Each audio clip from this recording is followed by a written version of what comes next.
तो गाइज स्वागत है आपके अपने YouTube channel study and creation by Ghazipuria पर। तो आज हम बात करने वाले हैं यूपी टेट 2021 के एग्ज़ाम के बारे में, जो कि 28 नवंबर को आयोजित होने वाला है। तो हम इस वीडियो में ऑल प्रीवियस ईयर के पेपर को सॉल्व करेंगे और हमारा विषय है पर्यावरण EVS। अगर आपको इस वीडियो का पार्ट 1 और पार्ट 2 चाहिए तो आप हमारे प्लेलिस्ट पे जाके देख सकते हैं। और इस वीडियो में हम आज EVS के ऑल प्रीवियस ईयर के पेपर सॉल्व करेंगे। अगर आप हमारे चैनल पर नए हैं तो चैनल को सब्सक्राइब करना ना भूलें, जिससे कि हमारे वीडियो की नोटिफिकेशन आप तक पहुंच सके। और हमारे वीडियो अच्छे लगे तो वीडियो को लाइक और शेयर करना भी ना भूलें। तो चलिए अपनी वीडियो को हम स्टार्ट करते हैं। हमारे इसमें पहला क्वेश्चन है 101, पौधे में अर्धसूची विभाजन होता है। इसके 4 ऑप्शन हैं। A मूल शीर्ष में, B पराग कणों में, C तनों में और D पराग कोश में। तो इसका सही आंसर होगा ऑप्शन D पराग कोश में। पौधे में अर्धसूची विभाजन पराग कोश में होता है, जहां परागण की क्रिया द्वारा निषेचन की क्रिया संपन्न होती है। वास्तव में अर्धसूचन एक विशेष प्रकार का कोशिका विभाजन है। अब हमारा अगला क्वेश्चन है क्वेश्चन नंबर 102, जैविक समुदाय में प्राथमिक उपभोक्ता है। इसके 4 ऑप्शन है। A मांसाहारी, B सर्वाहारी, C शाकाहारी और D डेट्रिटिवार। तो इसका सही आंसर होगा ऑप्शन C शाकाहारी। अगला क्वेश्चन है क्वेश्चन नंबर 103, ज्वर नियंत्रण में आमतौर पर सबसे अधिक प्रयोग की जाने वाली औषधि है। इसके 4 ऑप्शन है। A Brufen, B B complex, C paracetamol और D लीव 52। तो इसका सही आंसर होगा ऑप्शन C पैरासीटामोल। हमारा अगला क्वेश्चन है क्वेश्चन नंबर 104, दही निर्माण हेतु कौन सूक्ष्मजीवी उत्तरदायी है। इसके 4 ऑप्शन हैं। A Aspergillus, B Streptococcus, C रेटोवायरस और D लैक्टोबैसिलस। तो इसका सही आंसर होगा ऑप्शन D लैक्टोबैसिलस। दही में लैक्टोबैसिलस नाम का बैक्टीरिया पाया जाता है। Lactobacillus gram positive lactic acid bacteria होते हैं। ये सड़ते हुए पौधे और दूध से बने चीज़ों में पाए जाते हैं। दूध को जब हम 30 से 40 डिग्री सेल्सियस पर गर्म करके इसमें थोड़ा सा पुराना दही मिला देते हैं तो उसमें मौजूद लैक्टोबैसिलस नामक बैक्टीरिया बढ़ने लगता है। ये बैक्टीरिया दूध में मौजूद लैक्टोज को लैक्टिक एसिड में बदल देते हैं। बात करते हैं अपने अगले क्वेश्चन की क्वेश्चन नंबर 105, मानव रुधिर वर्ग की खोज सर्वप्रथम किस वैज्ञानिक ने की। इसके 4 ऑप्शन है। A Landsteiner, B Jennings, C pentene एवं मास्ट, D कार्ल मार्क्स। तो इसका सही आंसर होगा ऑप्शन A लैंडस्टीनर। मानव रुधिर वर्ग की खोज ऑस्ट्रेलिया के चिकित्सक कार्ल लैंडस्टीनर ने वर्ष 1901 ईस्वी में किया। इन्होंने रुधिर वर्ग के 4 वर्गों में विभाजित किया, जो वर्ग हैं A, B, AB तथा O वर्ग। AB रुधिर वर्ग सर्वग्राही होता है क्योंकि इसमें A और B दोनों प्रतिजन पाया जाता है, परंतु एंटीबॉडी का अभाव होता है। और O वर्ग सर्वदाता कहलाता है क्योंकि इसमें कोई भी एंटीजन नहीं होता है। बात करते हैं अपने अगले क्वेश्चन की क्वेश्चन नंबर 106, प्याज, आलू, अदरक हैं।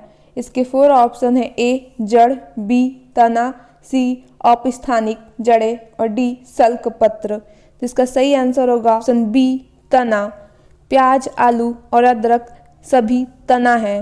पौधे का वो हर भाग जो जमीन में हो, जरूरी नहीं कि जड़ ही हो, और यह भी जरूरी नहीं कि जड़ हमेशा जमीन में ही हो। कुछ पौधे में जड़ जमीन से बाहर भी निकल जाती है। हमारा अगला क्वेश्चन है क्वेश्चन नंबर 107, एकोशीय सूक्ष्मजीव है। इसके 4 ऑप्शन हैं। स्पाइरोगायरा, B विषाणु, C पैरामीशियम और D हाइड्रा। तो इसका सही आंसर होगा ऑप्शन C पैरामीशियम एकोशीय सूक्ष्मजीव है।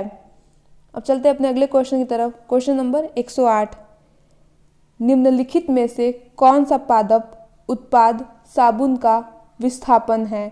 ऑप्शन A रुद्राक्ष, बी रीठा, सी तेंदू और डी उपयुक्त सभी। इसका सही आंसर होगा ऑप्शन बी रीठा।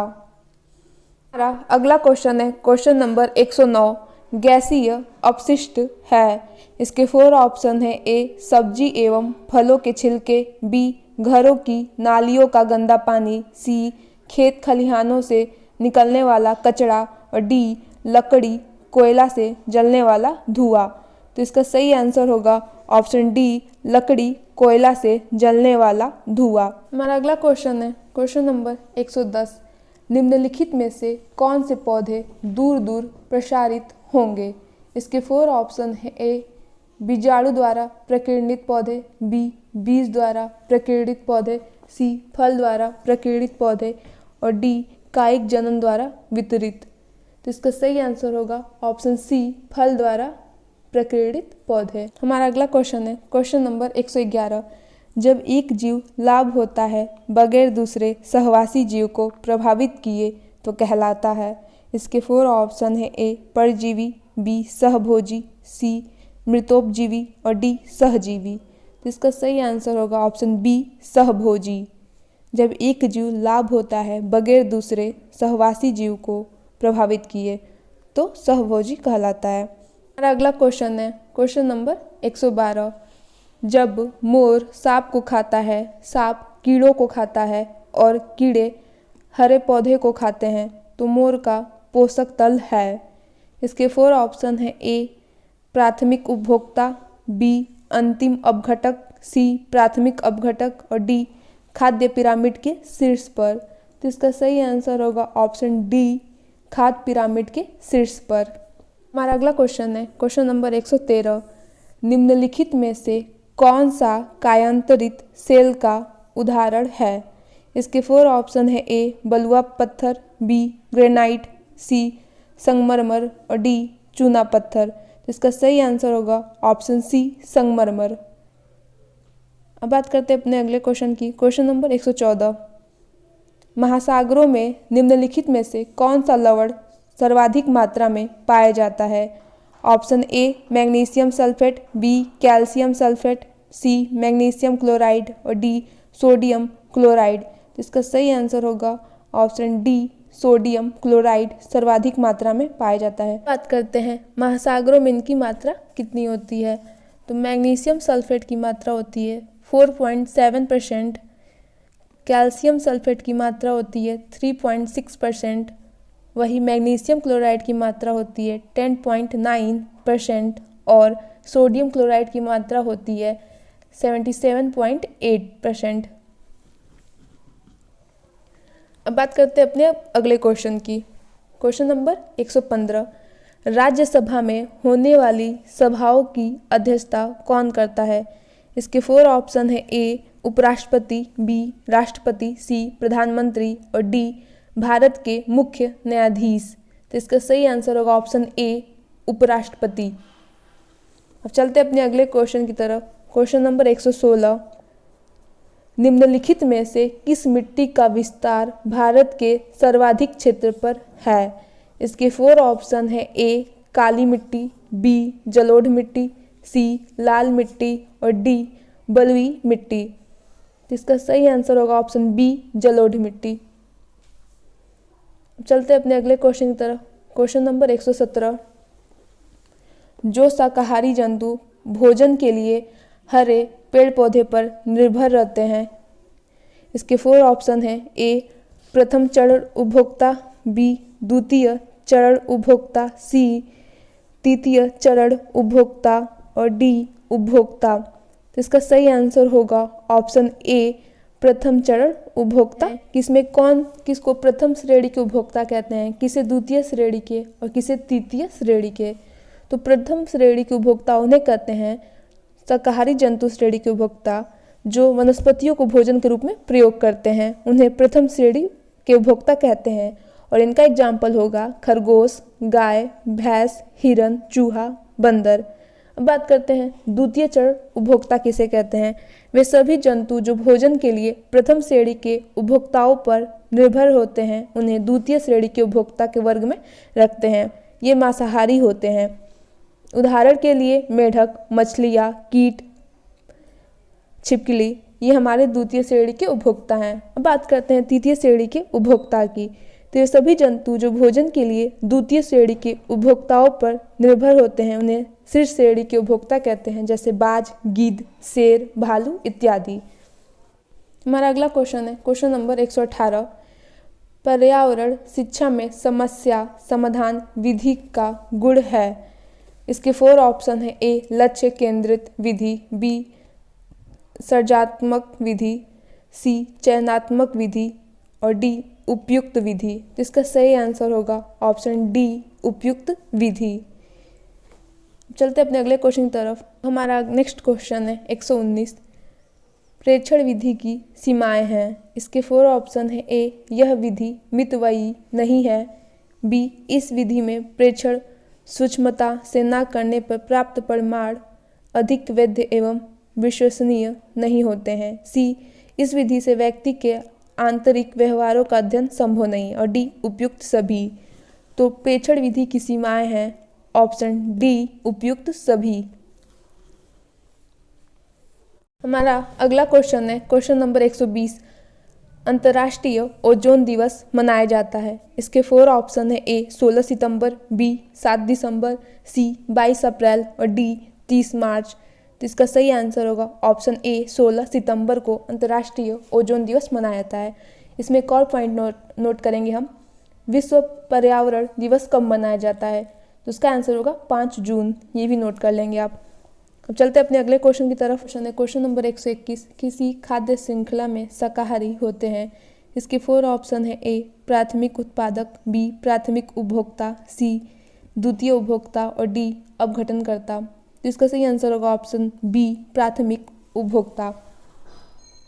अब बात करते हैं प्राथमिक उत्पादक क्या होते हैं। तो उत्पादक वो होते हैं जो अपना भोजन स्वयं बनाते हैं, जैसे हमारे हरे पौधे जो अपना भोजन सूर्य के प्रकाश के द्वारा बनाते हैं, ये स्वयं पोषी होते हैं। और उपभोक्ता वो होते हैं जो हरे पौधे को अपने भोजन के रूप में ग्रहण करते हैं, उपभोक्ता कहलाते हैं, ये परपोषी होते हैं। हमारा अगला क्वेश्चन है क्वेश्चन नंबर 122। पारिस्थितिकी तंत्र के तत्वों के चक्रण को क्या कहते हैं। इसके 4 ऑप्शन है। ए रासायनिक चक्र, बी जैव भू रासायनिक चक्र, सी भूगर्भीय चक्र और डी भू रासायनिक चक्र। तो इसका सही आंसर होगा ऑप्शन बी जैव भू रासायनिक चक्र। इस प्रक्रिया को खनिज प्रवाह तथा यह चक्र जीवमंडल, वायुमंडल, स्थलमंडल, जलमंडल में होते हैं, इसे जैव भू रासायनिक चक्र कहते हैं। अब चलते अपने अगले क्वेश्चन की तरफ। Question number 123। निम्नलिखित ईंधनों में कौन सा न्यूनतम पर्यावरणीय प्रदूषण उत्पन्न करता है। इसके 4 ऑप्शन है। ए diesel, B petrol, C hydrogen और डी कोयला। तो इसका सही आंसर होगा ऑप्शन सी हाइड्रोजन। अब चलते अपने अगले क्वेश्चन की तरफ। Question number 124। संकटग्रस्त जंतु दैत्याकार पांडा पाया जाता है। इसके 4 ऑप्शन है। ए ऑस्ट्रेलिया में, बी भारत में, सी चीन में और डी ब्राजील में। इसका सही आंसर होगा ऑप्शन सी चीन में। अगला क्वेश्चन है क्वेश्चन नंबर 125। निम्नलिखित किस गैस के कारण भोपाल गैस त्रासदी हुई। इसके 4 ऑप्शन है। ए क्लोराफ्लोराकार्बन, B carbon dioxide, C nitrous oxide और डी मिथाइल आइसोसाइनाइड। तो इसका सही आंसर होगा ऑप्शन डी मिथाइल आइसोसाइनाइड। अब बात करते हैं अपने अगले क्वेश्चन की। Question number 126। किस देश में क्रिसमस का त्यौहार गर्मियों में मनाया जाता है। इसके 4 ऑप्शन है। A Japan, B Bharat, C Australia और डी अमेरिका। तो इसका सही आंसर होगा ऑप्शन सी ऑस्ट्रेलिया। ऑस्ट्रेलिया में क्रिसमस का त्यौहार गर्मियों में मनाया जाता है, क्योंकि पृथ्वी पर जब उत्तरी ध्रुव में ठंड पड़ती है तो उस समय सूर्य दक्षिण ध्रुव पे हो जाता है और दिसंबर के महीने में ऑस्ट्रेलिया में अधिक गर्मी पड़ती है। इसी समय ऑस्ट्रेलिया में क्रिसमस मनाया जाता है। अब बात करते हैं अपने अगले क्वेश्चन की। Question number 127। गिर वन्य जीव अभ्यारण्य निम्न में से किस वन्य जीव का संरक्षण करता है। इसके 4 ऑप्शन है। ए हाथी, बी सांप, सी गेंडा और डी शेर। तो इसका सही आंसर होगा ऑप्शन डी शेर। अब बात करते हैं गिर वन्यजीव अभ्यारण्य कहाँ पर स्थित है, तो ये हमारा गुजरात में स्थित है। अब अगला क्वेश्चन है क्वेश्चन नंबर 128, ग्रीन मफलर संबंधित है। इसके 4 ऑप्शन है, ए मृदा प्रदूषण से, बी वायु प्रदूषण से, सी ध्वनि प्रदूषण से और डी जल प्रदूषण से। तो इसका सही आंसर होगा ऑप्शन सी ध्वनि प्रदूषण से। ग्रीन मफलर ध्वनि प्रदूषण नियंत्रण से संबंधित है। इस कार्यक्रम के अंतर्गत ध्वनि प्रदूषण को कम करने हेतु सड़क के किनारे हरे पौधे को लगाया जाता है। ये मफलर अधिक आबादी वाले या ध्वनि प्रदूषण वाले क्षेत्र जैसे सड़क के किनारे, औद्योगिक क्षेत्रों और राजमार्गों के आसपास लगाए जाते हैं, क्योंकि इन पौधों से ध्वनि तरंगों को अवशोषित करने की क्षमता होती है। अब चलते हैं अपने अगले क्वेश्चन की तरफ। क्वेश्चन नंबर 129, निम्न में से कौन सा सागर यूरोप को अफ्रीका से अलग करता है। इसके 4 ऑप्शन है, ए लाल सागर, बी काला सागर, सी अरब सागर और डी भूमध्य सागर। तो इसका सही आंसर होगा ऑप्शन डी भूमध्य सागर। चलते अपने अगले क्वेश्चन की तरफ। क्वेश्चन नंबर 130, निम्न में से कौन सी प्राकृतिक वनस्पति मरुस्थलीय प्रदेशों में पाई जाती है। Option A mahogany, B cactus, C fir और डी चंदन। तो मरुस्थलीय प्रदेशों में ऑप्शन बी कैक्टस पाई जाती है, क्योंकि वहाँ पानी की कमी होती है। क्वेश्चन है क्वेश्चन नंबर 131, टाइटन किस ग्रह का प्राकृतिक उपग्रह है। Option A Varun, B Budh, C Shani और डी शुक्र। तो इसका सही आंसर होगा option C Shani. Titan Shani का प्राकृतिक उपग्रह है। अब चलते हैं अपने अगले क्वेश्चन की तरफ। 132, निम्नलिखित में से कौन सी बायोडीजल की फसल है। ऑप्शन ए कपास, बी जट्रोफा, सी गन्ना और डी आलू। तो इसका सही आंसर होगा ऑप्शन बी जट्रोफा। अब बात करते हैं अपने अगले क्वेश्चन की। क्वेश्चन नंबर 133, पर्यावरण संरक्षण अधिनियम किस वर्ष पारित हुआ था। इसके 4 ऑप्शन है, ए 1982, बी 1986, ऑप्शन सी 1992 और डी 1996। तो इसका सही आंसर होगा ऑप्शन बी 1986। हमारा अगला क्वेश्चन है क्वेश्चन नंबर 134, भूमंडलीय तापन का कारण है। इसके 4 ऑप्शन है, ए हिमनदों में वृद्धि, बी कार्बन डाइऑक्साइड में वृद्धि, सी कार्बन डाइऑक्साइड में कमी और डी वनों में वृद्धि। तो इसका सही आंसर होगा ऑप्शन बी कार्बन डाइऑक्साइड में वृद्धि। अब हमारा अगला क्वेश्चन है क्वेश्चन नंबर 135, निम्नलिखित में से किस में सर्वाधिक जैव विविधता पाई जाती है। ऑप्शन ए शीतोष्ण पर्णपाती वन बायोम, बी उष्णकटिबंधीय सदाबहार वर्षा वन बायोम, सी शीतोष्ण घास प्रदेश बायोम और डी सवाना बायोम। तो इसका सही आंसर होगा ऑप्शन बी उष्णकटिबंधीय सदाबहार वर्षा वन बायोम। हमारा अगला क्वेश्चन है क्वेश्चन नंबर 136, निम्न में से किस मृदा का निर्माण लावा द्वारा होता है। इसके 4 ऑप्शन है, ए लाल मिट्टी, बी काली मिट्टी, सी जलोढ़ मिट्टी और डी लेटराइट मिट्टी। तो इसका सही आंसर होगा ऑप्शन बी काली मिट्टी। अब चलते अपने अगले क्वेश्चन की तरफ। क्वेश्चन नंबर 137, वायुमंडल की कौन सी परत प्रकाश की पराबैंगनी किरणों को पृथ्वी की सतह पर आने से रोकती है। इसके 4 ऑप्शन है, ए समताप मंडल, बी क्षोभ मंडल, सी आयन मंडल और डी मध्य मंडल। तो इसका सही आंसर होगा ऑप्शन ए समताप मंडल। Question number 138, Ganga action plan को लाने का उद्देश्य निम्नलिखित में से किस सुधार हेतु है। ऑप्शन ए जल की गुणवत्ता, बी जल का वेग, सी जल की प्रचुरता और डी जल के तापमान। इसका सही आंसर होगा ऑप्शन ए जल की गुणवत्ता। अगला क्वेश्चन है क्वेश्चन नंबर 139, निम्नलिखित में से कौन सा बीज जैविक कीटनाशक का उत्पादक है।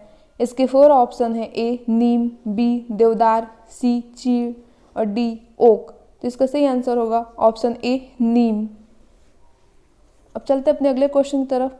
क्वेश्चन नंबर 140, भू पारिस्थितिकी तंत्र में ऊर्जा का महत्वपूर्ण स्रोत है।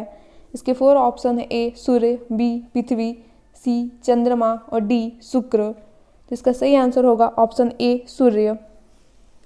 हमारा अगला क्वेश्चन है क्वेश्चन नंबर 141। परिकल्पना को बार बार परीक्षण करने से गलत नहीं पाया जाता है तो वह है एक। ऑप्शन ए सिद्धांत, बी कानून, सी खोज और डी मूल संकल्पना। तो इसका सही आंसर होगा ऑप्शन ए सिद्धांत। अब बात करते हैं अपने अगले क्वेश्चन की। Question number 142। निम्नलिखित में से सबसे उपयुक्त शिक्षण विधि है। ऑप्शन ए विचार गोष्ठी एवं श्रुतलेख, ऑप्शन बी श्रुतलेख एवं दिया गया कार्य, सी विचार गोष्ठी एवं कार्य योजना और डी व्याख्या या एवं श्रुतलेख। तो इसका सही आंसर होगा ऑप्शन सी विचार गोष्ठी एवं कार्य योजना। अब चलते हैं अपने अगले क्वेश्चन की तरफ। Question number 143। ध्वनि प्रदूषण का मापन किस इकाई द्वारा किया जाता है। ऑप्शन ए जल, बी डेसिबल, सी न्यूटन, डी नैनो इकाई। तो इसका सही आंसर होगा ऑप्शन बी डेसिबल। अगला क्वेश्चन है क्वेश्चन नंबर 144। निम्न नदियों में से कौन सी नदी बंगाल की खाड़ी में गिरती है।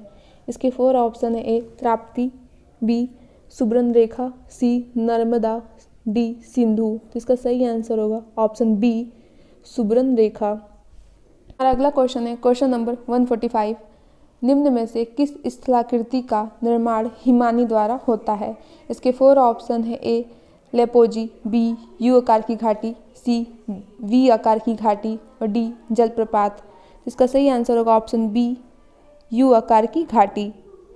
अगला क्वेश्चन है क्वेश्चन नंबर 146। राकेश कक्षा 5 पर्यावरण विज्ञान शिक्षक द्वारा दिए गए कार्य को समय से प्रस्तुत नहीं करता है, अतः सबसे उपयुक्त सुधारात्मक उपाय हो सकता है। ऑप्शन इसके 4 ऑप्शन है। ऑप्शन ए प्रधानाध्यापक की जानकारी में लाना, बी खेल की कक्षा में जाने पर प्रतिबंध लगाना, सी ऑप्शन सी उसकी अनियमितताओं के कारणों को जानकर उसे सही मार्गदर्शन देना, डी उसकी अनियमितताओं की लिखित जानकारी माता पिता को देना। जिसका सही आंसर होगा ऑप्शन सी उसकी अनियमितताओं के कारणों को जानकर उसे सही मार्गदर्शन देना। अगला क्वेश्चन है क्वेश्चन नंबर 147। मध्य प्रदेश में कौन सा शहर झीलों का शहर कहलाता है। इसके 4 ऑप्शन है। ए भोपाल, बी उज्जैन, सी इंदौर और डी ग्वालियर। इसका सही आंसर होगा ऑप्शन ए भोपाल। चलते अपने अगले क्वेश्चन की तरफ। Question number 148। शिक्षक की सबसे बहुमूल्य निधि है उसकी। ऑप्शन ए सेवा, बी वेतन, सी गर्व, डी छात्रों का विश्वास। तो इसका सही आंसर होगा ऑप्शन डी छात्रों का विश्वास। अगला क्वेश्चन है क्वेश्चन नंबर 149। पारिस्थितिक ऊर्जा तंत्र में ऊर्जा का मुख्य स्रोत है। इसके 4 ऑप्शन है। ए एटीपी, बी सूर्य प्रकाश, सी डीएनए और डी आरएनए। तो इसका सही आंसर होगा ऑप्शन बी सूर्य प्रकाश। अब चलते हैं अपने अगले क्वेश्चन की तरफ। Question number 150। एक मार्क का संबंध है। ऑप्शन ए गुणवत्ता से, बी पैकेजिंग से, सी संसाधन से और डी उत्पादन से। तो इसका सही आंसर होगा ऑप्शन ए गुणवत्ता से। एक मार्क का फुल फॉर्म एग्रीकल्चर मार्केटिंग होता है। ये गाइज अगर आपको हमारी वीडियो पसंद आए तो लाइक करें, शेयर करें, सब्सक्राइब करें। ऐसी और वीडियो देखने के लिए आप हमारे कमेंट सेक्शन में कमेंट करें।